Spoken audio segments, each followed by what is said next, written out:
Olá, pessoal! Sejam todos bem-vindos a mais uma aula de Física.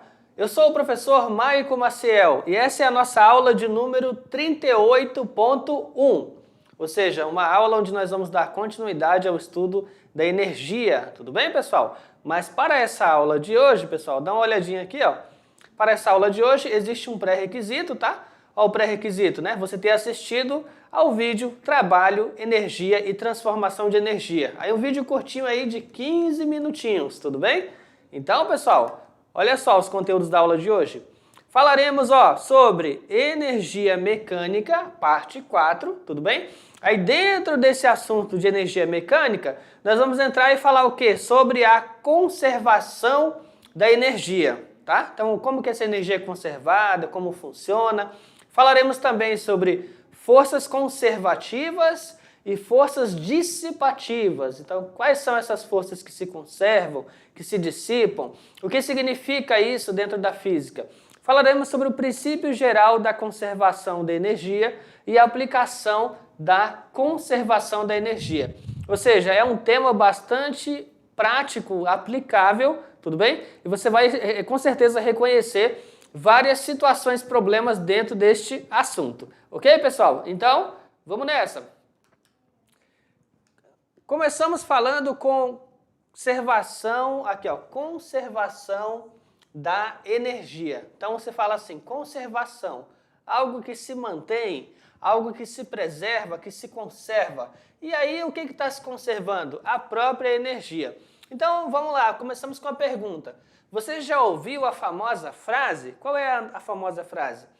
Olha só, abre aspas. Na natureza, nada se cria, nada se perde, tudo se transforma. Então essa é uma frase, pessoal, olha só, de Lavoisier, tá? Então é uma famosa frase de Lavoisier. Você já pode ter visto essa frase num livro de química, num livro de física, tudo bem? Mas apesar dela também poder estar num livro de física, é totalmente aplicável a esta aula que nós estamos falando, ok, pessoal? Então vamos lá.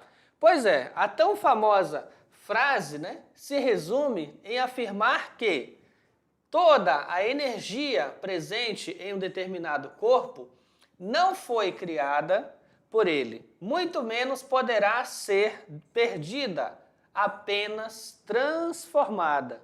Então, aí é um princípio da conservação da energia. Então, você imagina um corpo, esse corpo tem energia, ele não é capaz de criar energia, ele não é capaz de destruir energia, ele apenas, esse corpo apenas, vai ser um cenário onde a energia pode ser transformada, tá? De uma forma para outra forma. Então, esse corpo ele é o quê? É matéria.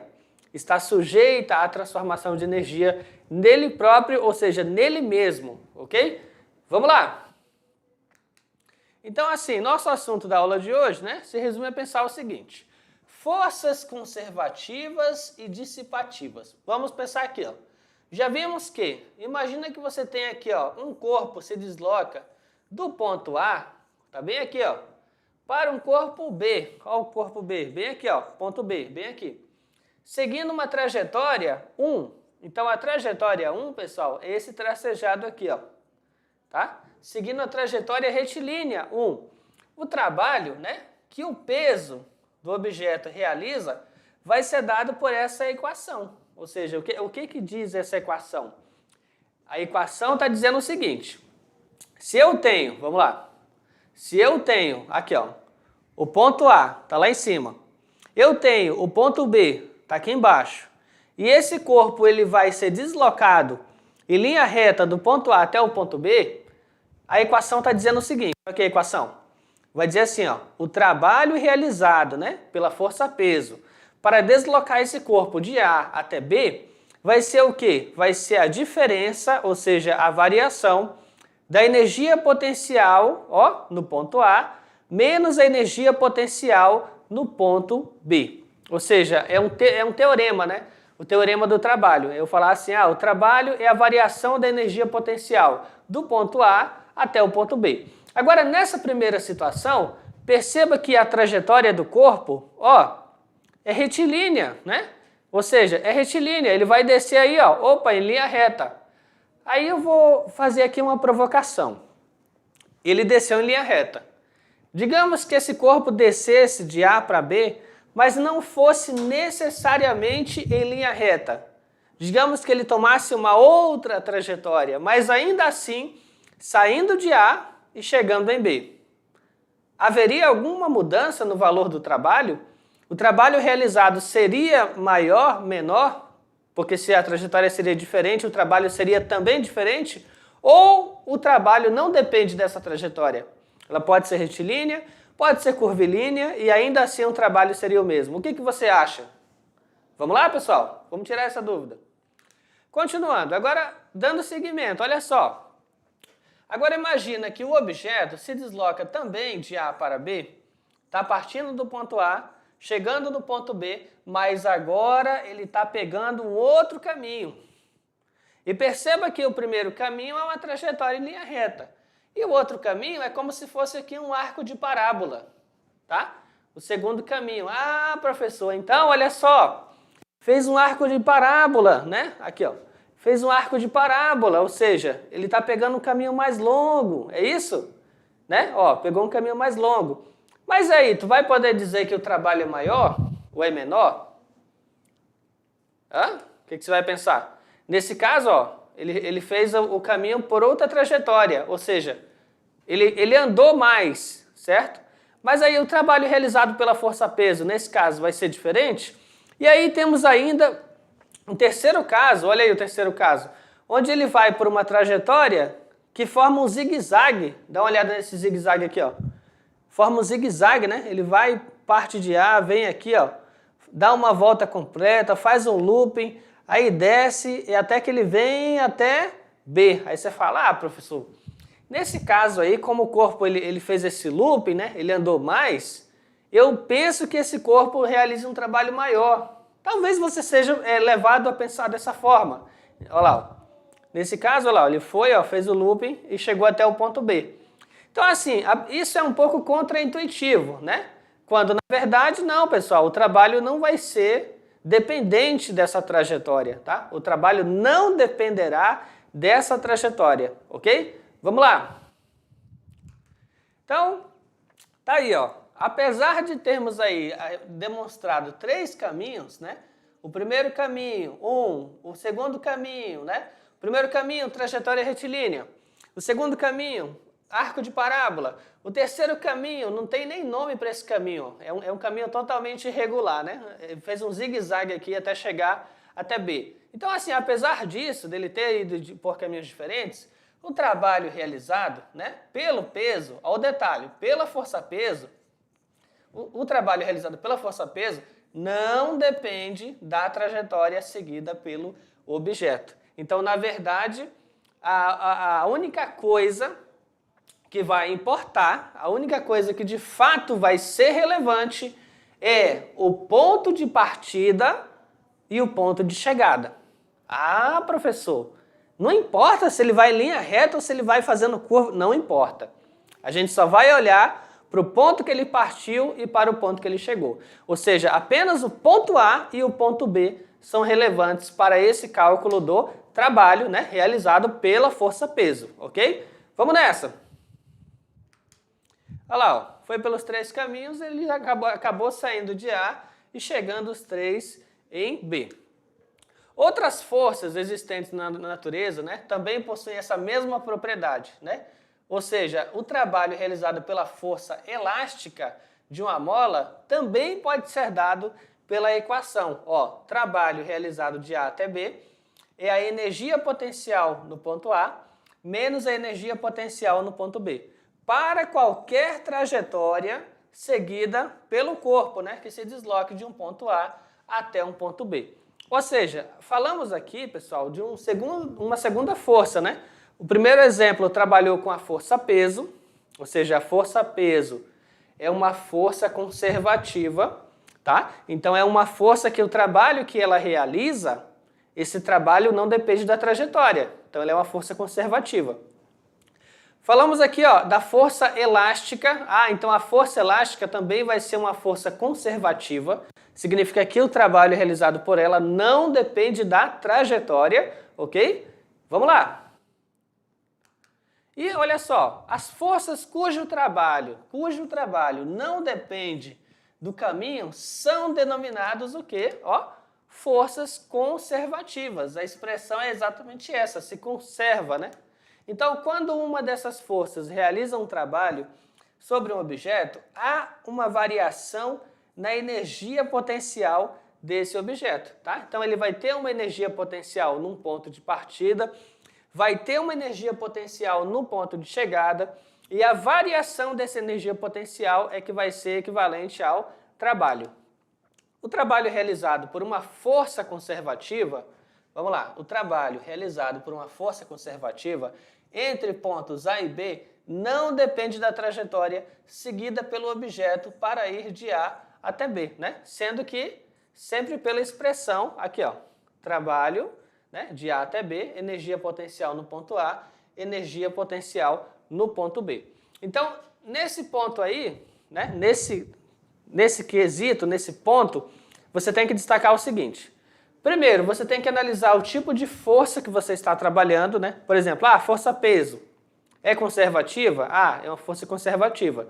Então, se a força-peso vai realizar o trabalho sobre um corpo, o caminho não importa. Força elástica, a força sobre uma mola, né? Sobre uma mola, força elástica. É conservativa? É conservativa. Logo, o caminho realizado ali, a trajetória que ela possa fazer, também não é relevante. Apenas o ponto de início e o ponto final. Esses são relevantes. E em todos eles, né? Se tratar de forças conservativas, você pode relacionar essa força conservativa com o campo potencial. E aí esse campo potencial vai ter um potencial num ponto, que é o ponto inicial, um potencial no outro campo, que é o ponto final, e ele pode ter o quê? A variação nessa diferença de potencial. Ou seja, a variação dessa energia potencial vai ser equivalente ao trabalho. Tudo bem, pessoal? Vamos lá, vamos nessa. Então eu posso reescrever essa expressão dessa forma, né? Que esse trabalho realizado vai ser equivalente ao negativo da energia potencial de B para A. Ou seja, aqui eu tenho, né, energia potencial inicial e aqui eu tenho energia potencial final. Se eu quiser escrever a expressão, como uma variação, mas agora colocando o valor final e o valor inicial, vai aparecer um sinal de menos aqui na frente. Ou seja, se eu for considerar o trabalho como uma variação da energia final menos a energia inicial, então haverá um negativo na expressão. Mas se eu escrevê-lo como representando a energia inicial menos a energia final, então não aparece sinal de menos na variação. Vamos lá, as forças cujo trabalho depende, ou a diferença do caminho, são denominadas forças não conservativas, ou seja, se elas não dependem do caminho, elas são conservativas. Se elas dependem do caminho, elas são forças não conservativas. Mas aí tem um outro nome, tá? Que aí é um nome mais conhecido, que se chama força dissipativa. Aí você para refletir um pouquinho, né? Para pensar um pouquinho. Força dissipativa, né? Lembra o que é isso aí? Dissipativa, dissipar, né? Lembra dissipar? Dissipar é o quê? Perder, ceder, perder. Então, força dissipativa é a força que causa alguma perda, certo? Então, se essa força ela realiza um trabalho e ele depende do caminho, logo ela é dissipativa. Logo, alguma parte da energia, entre aspas, será perdida, mas não perdida no sentido de destruída, mas só no sentido de transformada. Ela vai ser transformada em um outro tipo de energia. Tudo bem, pessoal? Vamos nessa.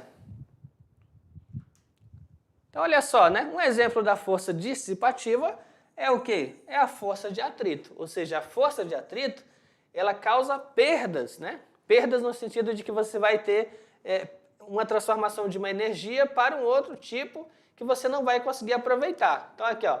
Tem uma superfície, você lança um objeto sobre a superfície, vai ter um coeficiente de atrito, né? Esse coeficiente de atrito vai agir e ele vai ter o quê? Um FAT, uma força de atrito, né? E aí, como vimos, esse Φ vai ser o quê? Vai ser a sua constante, né, de atrito vezes a força normal, tá?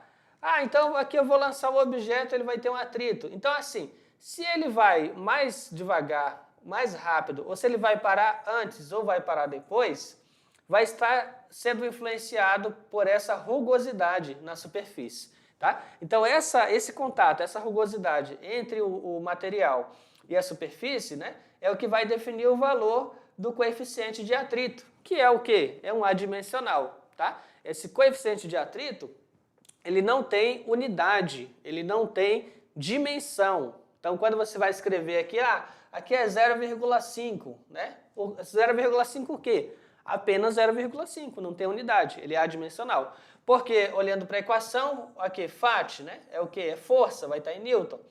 A normal também é um tipo de força, né? Vai estar perpendicular à superfície, vai estar em Newton também.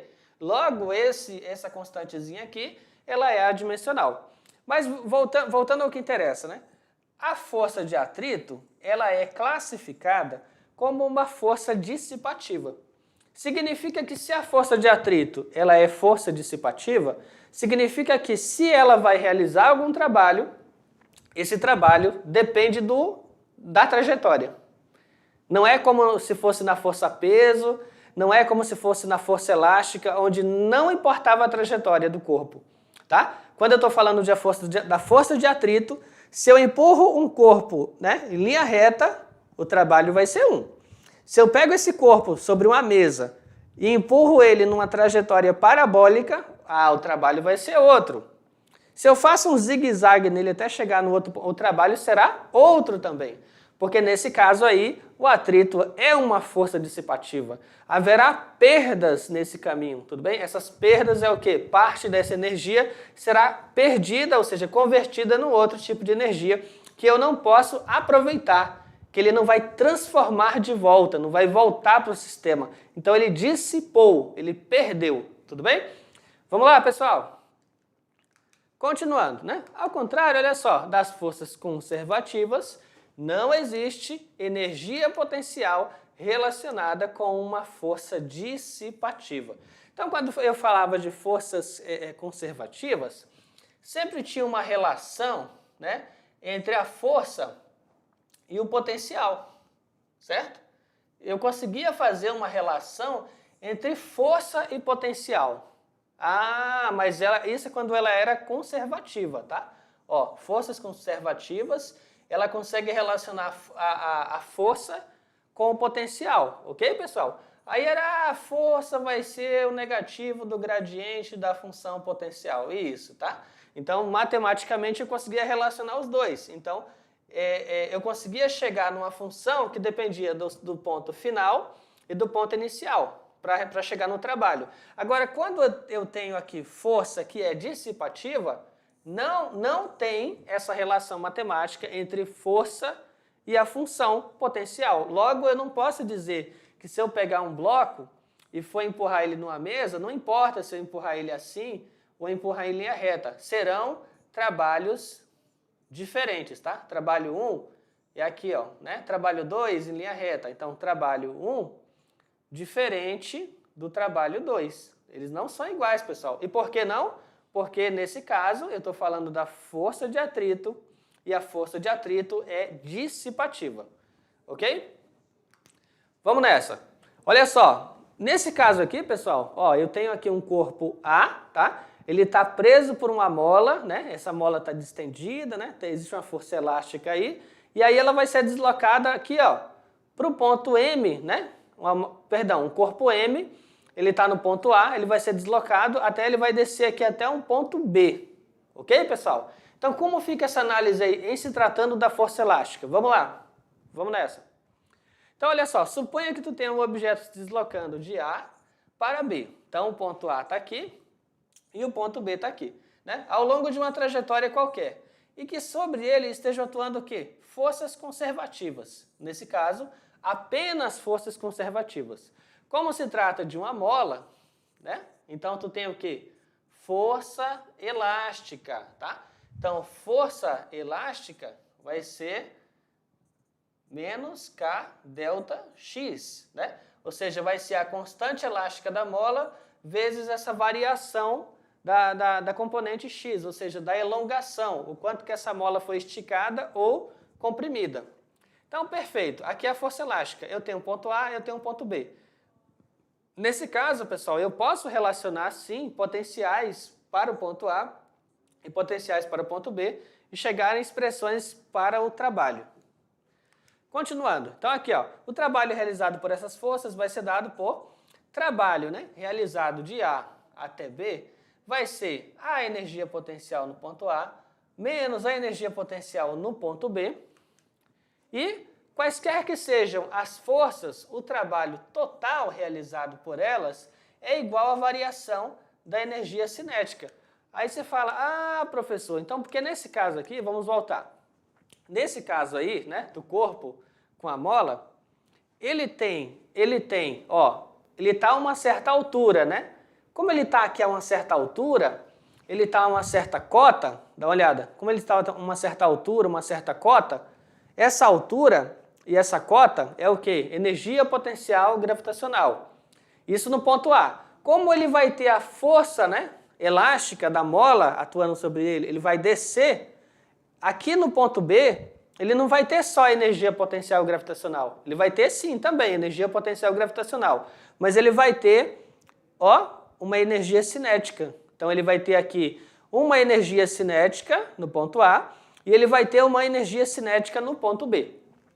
O interessante sobre o trabalho, né, realizado por uma força é que eu consigo, pelo teorema, relacionar esse trabalho com a variação da energia potencial, mas eu também consigo realizar o quê? Relacionar o trabalho com uma variação de energia cinética. Então, nesse caso aqui, fizemos uma relação do trabalho entre dois pontos com a variação da energia potencial. E em seguida, nós vamos fazer agora a relação da variação com energia cinética. Vamos nessa, pessoal? Então, olha só, quaisquer que sejam as forças, o trabalho total realizado por elas é a variação da energia cinética no corpo. Mas aí, olha só, cuidado, tá? Muito cuidado. Parece que a equação está igual à anterior? Parece um pouquinho, né? Mas não está igual. Porque a equação anterior era assim, ó. Trabalho, né, de A até B é energia potencial em A menos energia potencial em B. Dá uma olhadinha nessas duas equações e vê se elas são iguais, né? Analisa. Dá uma olhada, vê se elas são iguais. E a resposta é não. Elas não são iguais. E por que não? E por que não? A primeira equação se trata da energia cinética. A segunda equação se trata da energia potencial. Então elas não podem ser iguais, tá? Na equação de cima, aqui pessoal, rapidinho. Olha só, na equação de cima, eu tenho o seguinte, né? Se eu estou calculando o trabalho de A até B, vai ser o quê? Ó, energia cinética no ponto B menos energia cinética no ponto A. Mas se eu estou calculando o trabalho de A até B, levando em consideração a energia potencial, aí vai ser o quê? Energia potencial no ponto A menos energia potencial no ponto B. Então, assim, a ordem delas é invertida, tudo bem? Vamos lá, pessoal. Continuando. Vamos apagar aqui. Vamos lá. Igualando as duas expressões, né, para o trabalho, que é as duas expressões que eu anotei, você vai ter isso aqui, ó. Esse cara aqui, que está do lado esquerdo, quem é esse? Quem é essa expressão aqui? Nós já vimos. Isso aqui é o trabalho de A até B, certo? Mas ele está expresso como a diferença ou variação da energia potencial. E o que está do lado direito aqui, nós também já conhecemos, tá? Esse aqui também é o trabalho realizado de A até B. Só que aqui ele está expresso como a variação da energia cinética, tá? Ou seja, aqui vai ser o ponto inicial menos o ponto final. E aqui, como eu estou falando de energia cinética, vai ser a energia cinética final menos a energia cinética inicial. Perfeito. Enfim, igualando as duas expressões, eu posso fazer o seguinte.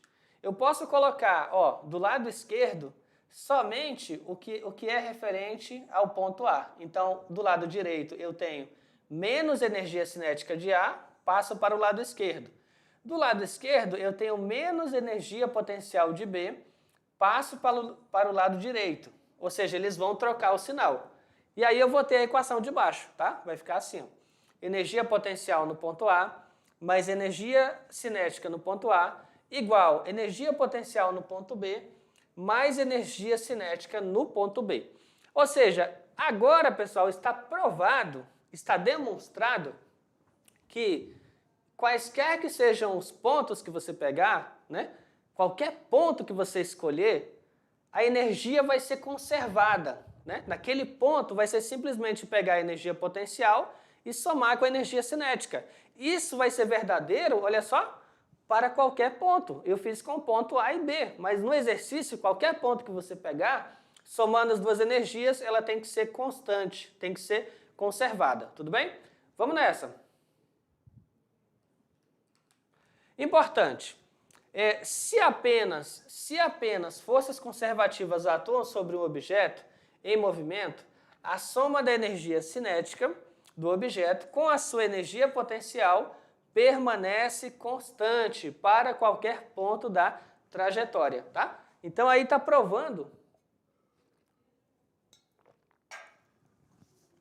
Aí está provando para você que a energia não vai ser criada, não vai ser perdida. O que acontece aí simplesmente é uma conversão de energia, tá? Nessa conversão, ora ele vai ter mais energia cinética, vai se mover mais, vai ter mais energia cinética, e ora ele vai ter mais energia potencial. Ora vai estar mais alto, mais baixo, com maior velocidade, com menor velocidade. Mas apesar dessas mudanças, somando a energia potencial com a energia cinética, o valor tem que ser o mesmo para todo ponto, tá? Isso, é claro, vou enfatizar aqui, considerando que estejam atuando apenas forças conservativas. Vamos lá, pessoal? A soma da energia cinética de um objeto com a sua energia potencial em um dado ponto é denominada, energia mecânica total. Então agora o que nós estávamos falando ganhou um nome, né? Ganhou um nome, tá? Então a gente estava falando aqui, eu vou somar energia cinética mais energia potencial, vai ser constante, vai se conservar. Mas agora, ao invés de falar que é constante e que vai se conservar, ela ganha um nome, chama-se energia mecânica, tá? Então, somando a energia cinética mais energia potencial, você vai ter a energia mecânica do corpo. Tudo bem, pessoal? Continuando. Então, portanto, né, representando aqui como energia poderia ser mecânica aqui ou não, mas energia mecânica é a energia potencial mais a energia cinética, tá? E aí, o que te leva à expressão, olha só. Energia potencial no ponto A, mais energia cinética no ponto A. Isso tem que ser igual a quê? A energia potencial no ponto B, mais energia cinética no ponto B. Tá? Não pode ser diferente. Analisando que a soma da energia potencial mais energia cinética é a energia mecânica total no ponto A, então eu posso dizer aqui, e que a energia potencial em B mas a energia cinética em B é a energia mecânica total no ponto B, eu vou deduzir, é claro, que a energia mecânica total no ponto B é igual à energia mecânica total no ponto A. É claro que nesse caso estamos falando de forças conservativas, tá? Então aí são forças conservativas, o trabalho não depende da trajetória, então a energia mecânica é conservada. Então olha só, a conclusão acima também pode ser expressa da seguinte forma. Então, olha só, é importante. Se apenas forças conservativas atuam sobre um objeto em movimento, a sua energia mecânica total permanece constante para qualquer ponto da trajetória. Isto é, a energia mecânica, ela se conserva, tá? Significa que, apesar de você ter transformações de energia, da cinética aumentar, da cinética diminuir, da potencial aumentar ou diminuir, e essas sim podem sofrer variações, mas a energia total, que é a energia mecânica, esta tem que ser a mesma. Esta tem que se conservar, tá? E aí a energia mecânica total, ela vai se conservar se você estiver trabalhando com força conservativa. E aí quais eram as forças conservativas? Força, peso, força elástica, tudo bem? Agora digamos que no exercício aí na situação fosse força de atrito. Ah, a força de atrito não é conservativa, professor. Aí já muda tudo, né? Essa equação que a gente colocou, ela já não se encaixa numa força dissipativa. Ela se encaixa em força conservativa. Tudo bem? Vamos nessa. Então, quando atuam apenas, olha a palavra, apenas forças conservativas, então se a energia potencial de um objeto diminuir ou aumentar, a sua energia cinética aumentará ou diminuirá, de modo que a sua energia mecânica total permanecerá constante, isso é, se conservará. É por isso que essas forças são denominadas forças conservativas. Agora está explicado por quê. Quando eu relaciono uma força com um campo potencial, e eu posso escrever essa força, né, como uma função do potencial, considerar apenas um ponto inicial, um ponto final, que independe da trajetória para calcular o trabalho, nesse caso eu posso chamar de força conservativa. Mas por que conservativa? Porque a energia mecânica total, ela se conserva. Em qualquer ponto da trajetória que eu pegar aqui, se eu somar a energia cinética mais a energia potencial, o valor tem que ser o mesmo. Então, por isso é força conservativa. Tudo bem, pessoal? Então, agora, depois dessa teoria, né? Está na hora de fazer... Está na hora de fazer um exercício. Olha lá, um exemplo. Então, vamos ao nosso primeiro exemplo. Suponha que um objeto tenha em A, então vai ser o primeiro ponto dele, em A, uma energia potencial que eu vou escrever assim, ó. Energia potencial no ponto A, EPA, igual a 65 joules. Tá aqui. E uma energia cinética aqui, ó, no ponto A, de 27 joules. Então a questão te fornece a energia potencial no ponto A e ela te fornece a energia cinética no ponto A. Aí vem a pergunta: qual é a energia mecânica total do objeto no ponto A? Então é uma questão bem simples, né? Porque ele te fala assim, é cinética, é tanto, né? Potencial é tanto. Qual que é a mecânica, energia mecânica? É só você lembrar que a energia mecânica no ponto A é simplesmente a soma da energia potencial com a energia cinética. E aí nós vamos substituir os valores, tá? Onde está aqui, ó, o EPA? Onde está o EPA? Você vai procurar aqui no enunciado, ó, energia potencial 65, substituir. Aí mais, onde está aqui, ó, EC, energia cinética, você vai procurar no enunciado, 27. Somou, né? Soma mais adição, 65 mais 27 vai te dar o quê? Vai te dar 92 joules, então essa é a energia mecânica total. Letra B. Ao passar pelo ponto M, tá? Então agora é um outro ponto. Aqui era o ponto A, tá? Então no ponto A, a energia mecânica total é 92 joules. Agora ele vai passar por um ponto M. O objeto possui uma energia potencial de 62 joules. Qual é a sua energia cinética nesse ponto? Então tá aí, é uma questão interessante, olha só. Na letra A, ele tinha 65, né, de energia potencial, certo? Na letra B, ele tem 62 de energia potencial. Ou seja, ele está em um ponto diferente, tá? Então aqui, ó, vamos pegar aqui e botar como ponto A e aqui como ponto M, certo? Então aqui no ponto A, ele vai ter um valor diferente de energia cinética em A e ele vai ter um valor de energia potencial em A. Aqui no ponto B, né, a gente percebe que a energia potencial em B, 62. Energia potencial em A, 65. Então aqui está mais abaixo, né? O ponto A, ele está numa cota mais baixa, ó, ponto A está numa cota mais alta do que no ponto M, né? Ponto M, energia potencial 62. Perfeito. Ou seja, ele me fornece aqui energia potencial no ponto M e ele está perguntando qual é a energia cinética no ponto M. Aí você fala, ué, professor, como que vamos saber isso? Né? Ele fala isso aqui e pergunta isso aqui, mas só com essas duas informações dá para saber? Se a pergunta se limitasse só a essas duas informações, sem fornecer mais nada, não teria como saber. Mas aí, sabendo a resposta aqui na letra A, né? Na letra A, ele deu a cinética, ele deu a potencial, somou as duas para achar a energia mecânica total.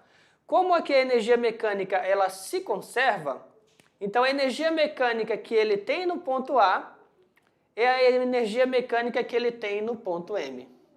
Ele não perdeu, pessoal, a energia mecânica total é a mesma, ele não perdeu. Então aqui eu vou trazer a informação da letra A, né, para a letra B.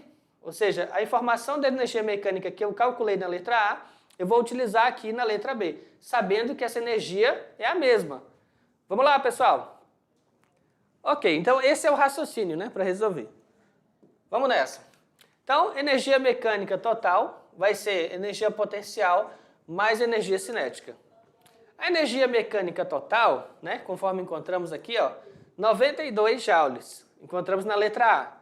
A energia potencial no ponto M, 62, ele forneceu na questão. E aqui é o que ele está perguntando, a energia cinética no ponto M. Então, esse 62, né, aqui ó, passa para o outro lado da equação, troca o sinal, então fica 92 menos 62. E aí, com isso, obtemos que a energia cinética no ponto M é de 30 joules. Ok, pessoal? Então, tá aí uma questão simples. Letra C. Ao chegar a B, o objeto possui uma energia cinética de 55 joules. Qual é a sua energia potencial nesse ponto?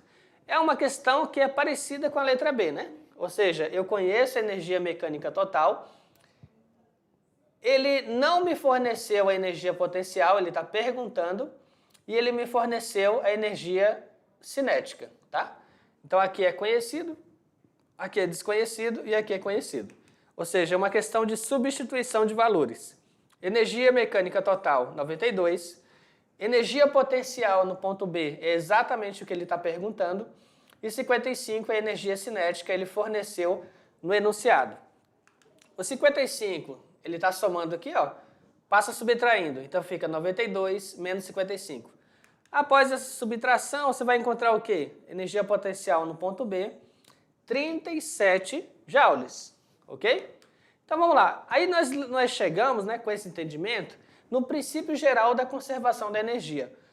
Físicos do século XIX, né, como James Prescott Joule, e um grande número de experiências chegaram à conclusão de que o calor é uma energia em trânsito. Aí você para refletir um pouquinho assim, o calor é uma energia em trânsito. Como assim? Professor, o que tem a ver calor, professor? Não é assunto do segundo ano? Mas quando a gente fala de energia e força dissipativa e perdas e dissipação de energia, a gente acaba falando um pouquinho aqui de calor para você entender que essa energia que a gente fala que é dissipativa, que é perdida, ela não é totalmente assim, não é bem perdida, ela é transformada. E nesse caso é transformada em calor. Vamos lá, pessoal? Continuando aqui, ó. Então, por isso, olha só, né? Você lançou aqui um objeto numa superfície de atrito, aí depois de um tempo ele parou. Acabaram deduzindo que, no deslocamento do objeto sobre a ação de uma força de atrito, o que ocorreu foi o quê? A transformação em calor da energia mecânica que desapareceu. Tá? Então, professor, o corpo parou, né? O corpo parou. Então, não era para ter energia cinética, mas se ele parou, não tem energia cinética. Então, ele converteu essa energia em calor, ou seja, ele dissipou. Esse resultado é o quê? É sempre, né? Esse resultado é observado sempre.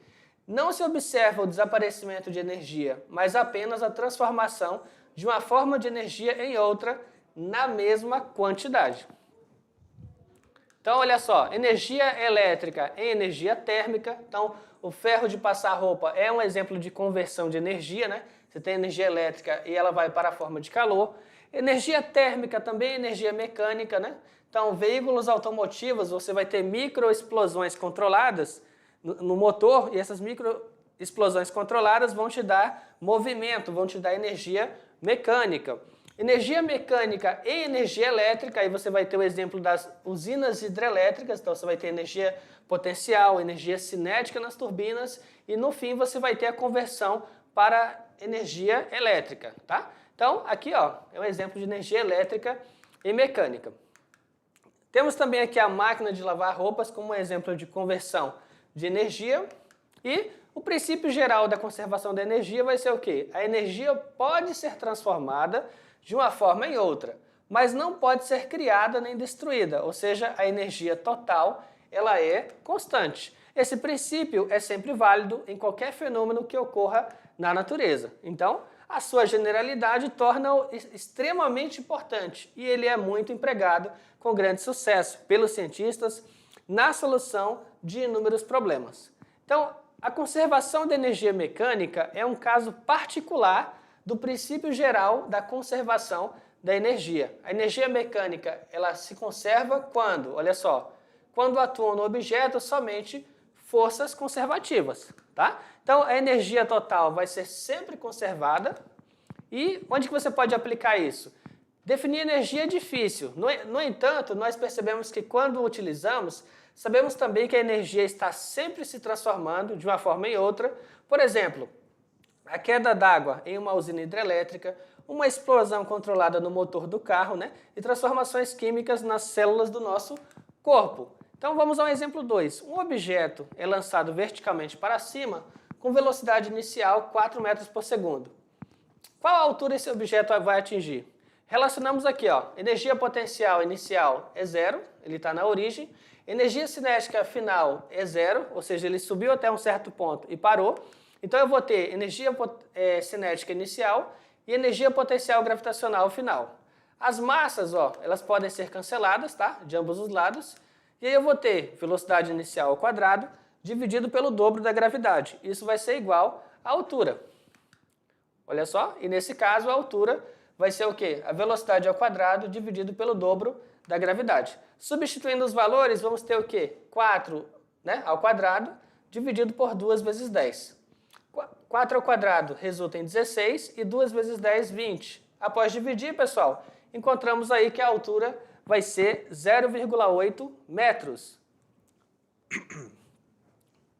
Então, pessoal, esta foi a nossa aula de hoje. Eu espero que vocês tenham gostado e até a próxima. Tchau, tchau.